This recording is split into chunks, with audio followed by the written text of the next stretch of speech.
अस्सलाम वालेकुम दोस्तों, ड्रामा से मोहरा की आने वाली साहब बहुत दिलचस्प होती जा रही हैं। आखिरकार अलीज़े पे ही राज खुल जाता है। उसके हाथ अनुषा की रिपोर्ट लग जाती है और वो बड़ा परेशान होती है। वो अपनी बहन से कहती है कि तुमने गुनाह किया है, तुम्हारा दिल नहीं फटा। अगर तुम्हारी मम्मा को ये सारी बात पता चल गई तो उन पर क्या गुजरेगी। अनुषा आगे से कहती है कि मैंने कोई गुनाह नहीं किया, मैंने उससे निकाह किया था, निकाह करने के बाद उसने मुझे तलाक दे दी है।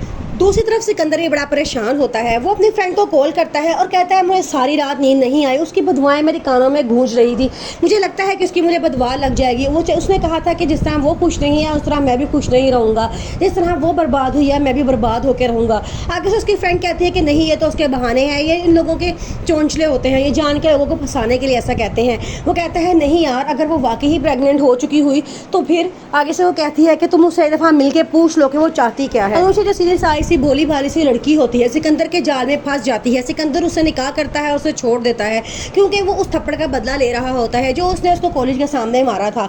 वो उसे उस टाइम बदला नहीं लेता, उससे दोस्ती करता है, उसे अपनी मोहब्बत के झांसे में फंसाता है। उसके बाद उसे निकाह करता है और उसे छोड़ देता है। सारे कॉलेज वाले भी परेशान होते हैं कि सिकंदर जैसे इंसान है उसे माफ़ कैसे कर दिया, लेकिन दर हकीकत उसने माफ़ नहीं किया होता। वो उसको ज़िंदगी का ऐसा सबक देना चाहता है कि वो बैठ के सारी ज़िंदगी रोती रहे और उसने उसके साथ ऐसा ही किया, शादी करके उसे छोड़ दिया। अनुषा बड़ा परेशान है। वो कहती है कि मेरी मम्मा को पता चला तो उन पे क्या गुजरेगी, वो तो जीते जी ही मर जाएंगी। मैं ऐसा नहीं करना चाहती थी लेकिन मैं क्या करूं, मुझे उससे मोहब्बत हो गई थी, लेकिन मैं ये नहीं सोच सकती थी कि वो इस तरह की हरकत भी कर सकती है। अनुषा बड़ा परेशान होती है।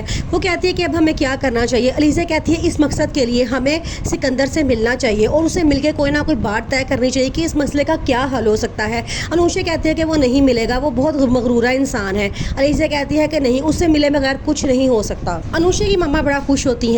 वो लड़के वालों को बुलाती हैं और कहती हैं कि हमें ठीक है, हमें रिश्ता मंजूर है, मैं चाहती हूँ कि दोनों बेटियों की जल्द अज जल्द शादी कर लूँ ताकि वो अपने घरों को रुखसत हो जाएं। अब उनकी मामा दो बड़े खूबसूरत से दुपट्टे लेकर आती हैं और अपनी बेटियों को सर पे देती हैं और कहते हैं कि जब तुम छोटी छोटी सी थी तब से मेरी ये ख्वाहिश थी कि मैं तुम दोनों को दुल्हन बना हुआ देखूँ। जो रिश्ते वाले नूशे को देखने के लिए आए थे वो हाँ कर देते हैं, उन्हें नूशे बहुत पसंद आते हैं। उसकी मम्मा को फ़ोन करते हैं और बताते हैं कि हमें नूशे बहुत पसंद आई है, हमने उसके लिए हाँ कर दी है। उसकी मम्मा बड़ा खुश होती है, नूशे को आके बताती हैं जो लोग तुम्हें देखने के लिए आए थे उन्होंने तुम्हें बहुत पसंद आई हो और उन्होंने हाँ कर दी है। अनुषा बहुत ज़्यादा परेशान होती है, किस तरह वो अपनी मम्मा को बताए कि असल हकीकत क्या है, कितनी बड़ी गलती वो कर बैठी है, अपनी ज़िंदगी बर्बाद कर चुकी है सिर्फ एक लड़के की बातों में आकर।